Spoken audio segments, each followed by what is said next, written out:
Welcome students. Today's topic is from the same chapter, that is the mobile DNA elements, and the topic is applications of mobile DNA elements. So where they can be used, let's discuss about this in detail. So you know what are transposable elements? They can be defined as the small or the mobile DNA sequences that move around the chromosomes with no regard for homology, and insertion of these elements may produce deletions, inversions, chromosomal fusions, and even more complicated rearrangements in the genome, right? So this is the overview of the overall mobile DNA elements or the transposons, that they can change their position within the genome, and so that they alters the genes or the nucleotide positions, and they lead the, so they produce deletions, inversions, and the chromosomal issues, and even more complicated rearrangements, right?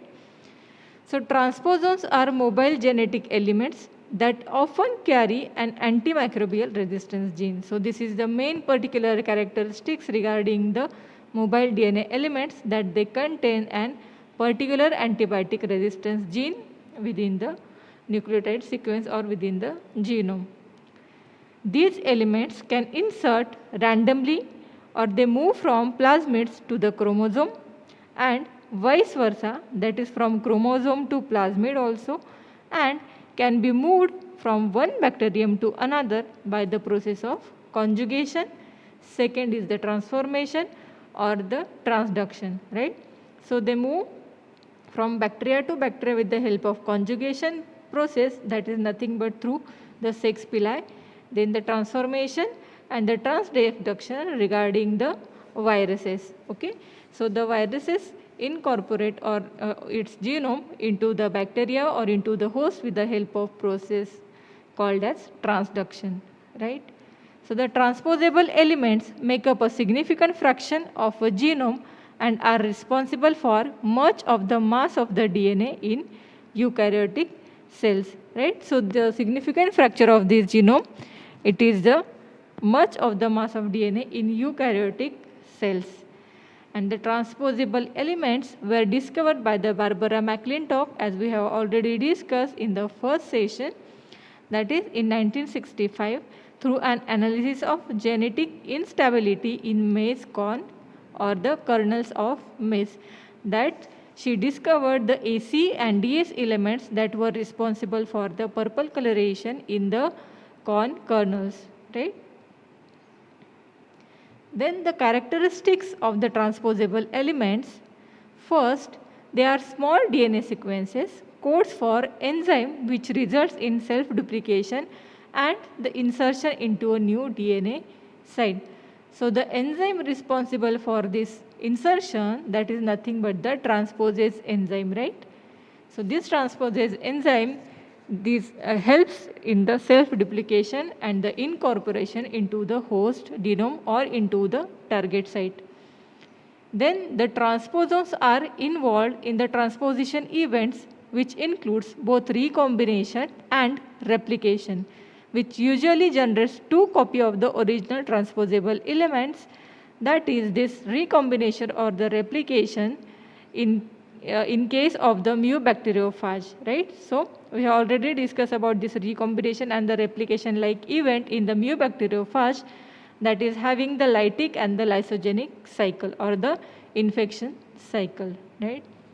Then one of the copies remains at the parent site, whereas the other one reaches the target site on the host chromosome in case of the copy and paste mechanism, right?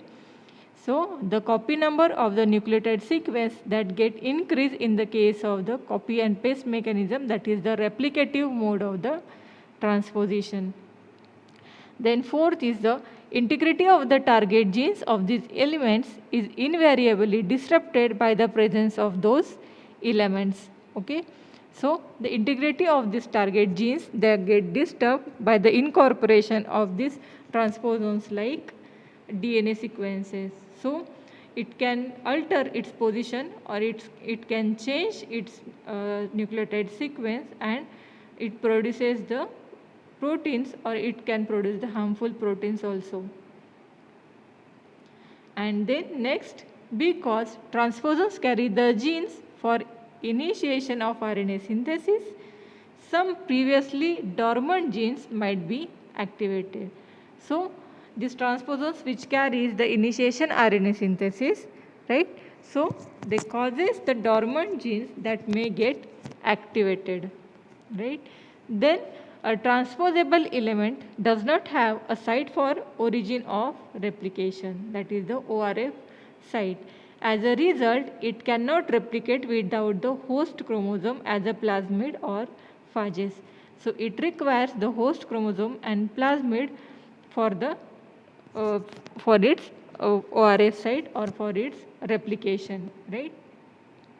Then there is no homology between the transposon and its target site for insertion.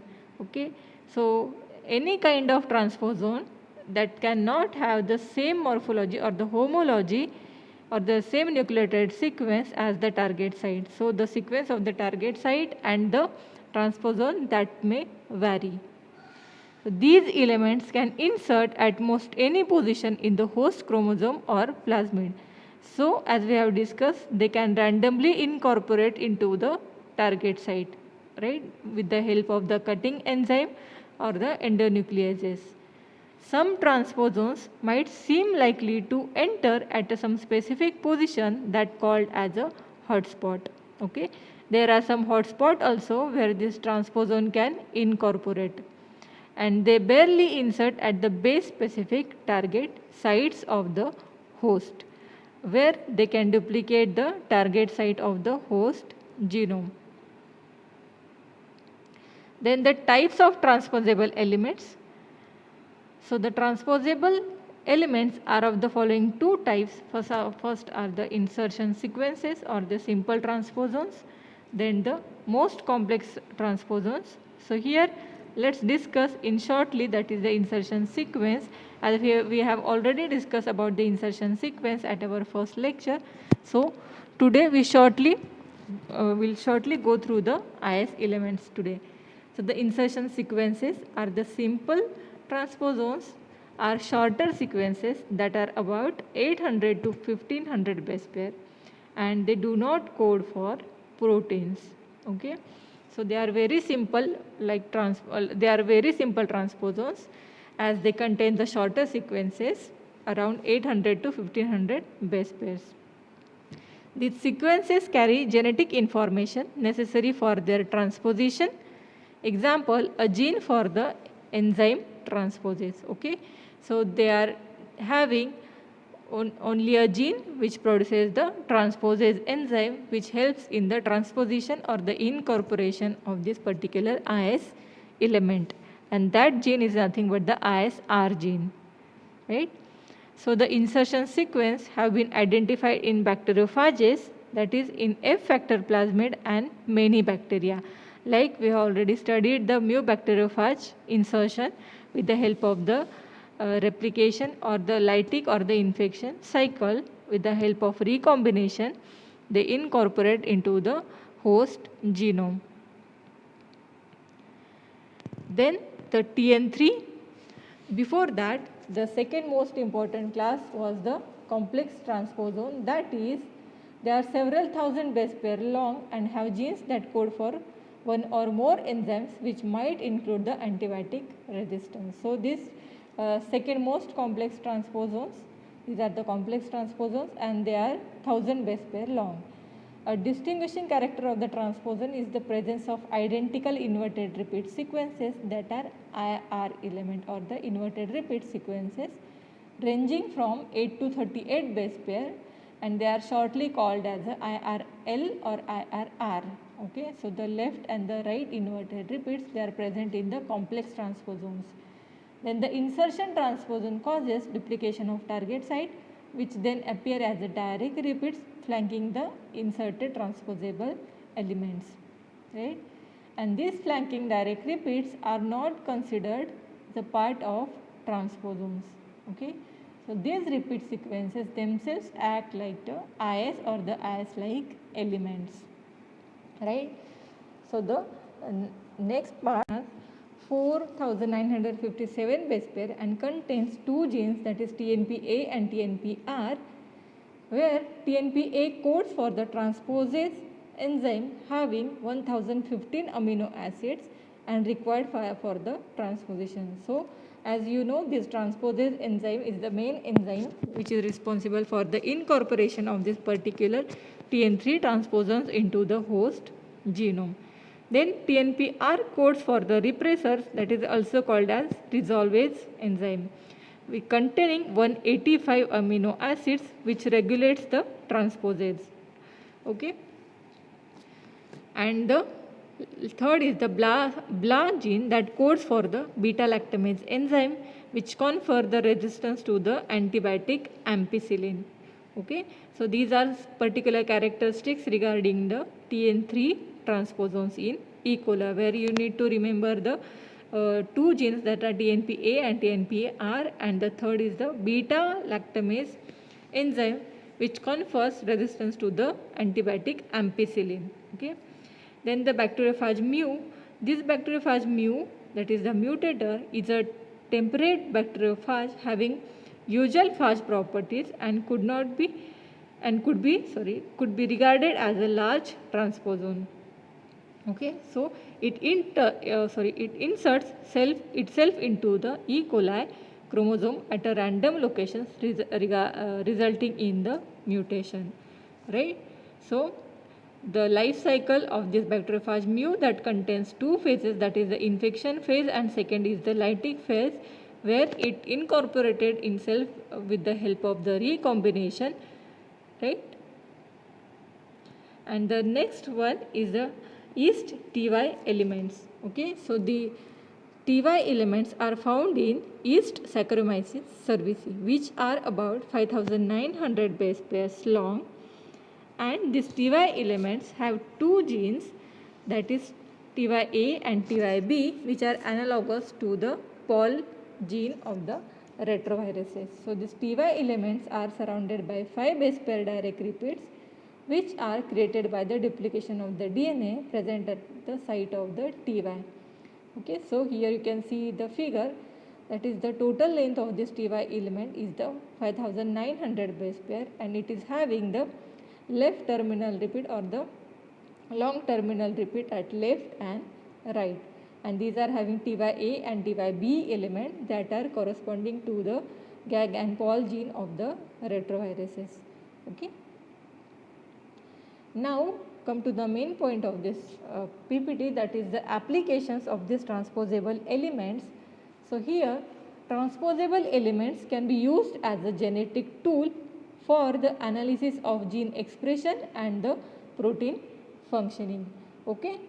So they can be used in the gene therapies of the human and as a genetic cargo, right? So they confer a new traits to the animal and human gene therapy, and they also disrupt the genes to infer functions. Okay. So these are used in the genetic engineering to insert or to remove specific genetic sequences and also cause the frame shift mutation. Okay. So this frame shift mutation also called a framing error or the reading frame shift. So it is a genetic mutation caused by the indels or the insertions or the deletions of a number of nucleotides in the DNA sequences that is not divisible by the 3. So due to the triplet nature of the gene expression by codons, the insertion or the deletion can change the reading frame. Okay. So that is the grouping of the codons. Okay. So by changing this reading frame, that results in completely different translation from the original of that particular codon. So the earlier in the sequence deletion or the insertion occurs, the more altered the protein was. Okay. So this frame shift mutation is not the same as a single nucleotide polymorphism, and it is shortly called SNP. So this frame shift mutation and this SNP, they are not actually same. In SNP, nucleotide is replaced rather than inserted or deleted, and in the frame shift mutation the nucleotide is get inserted or the deleted. Okay. So This frameshift mutation will in general cause a reading of the codons after the mutation to code for the different amino acids. Okay. So the TC1, that is the Mariner class of transposable elements, that is the Sleeping Beauty transposon system, is being studied for the use in the human gene therapy. Okay. So the Sleeping Beauty transposon system is nothing but a tool for a gene delivery and the gene discovery. Okay. So it is act as a genetic cargo which leads to the gene transfer and confer new traits to animal and the human gene therapy, and also the insertional mutagenesis that disrupt the genes to infer functions. Then it can also act as a genetic tool that is used for the analysis of gene expression and the protein functioning also. So the gene expression that includes various methodologies, and the insertional mutagenesis uses the features of a transposable elements to insert a sequence. Okay, so in most cases this is used to remove a DNA sequence or a cause of frameshift mutation, that is the deletion or the insertion of whole nucleotide sequence or the whole nucleotide. In some cases, the insertion of the transposable elements into a gene can disrupt the gene's function in a reversible manner, where it transposes or mediated excision of the DNA transposons and restores the gene function, right? So here in some cases insertion of this transposon that disrupts the gene function, but in the reversible manner in which it can restore the gene function again, right? So this produces plants in which neighboring cells have different genotype or the genotype. Okay, so this feature allows researchers to distinguish between the genes that must be present inside of the cell in order to function, that is the cell autonomous, that is the cell autonomous genes that they carry out its own transposition, right?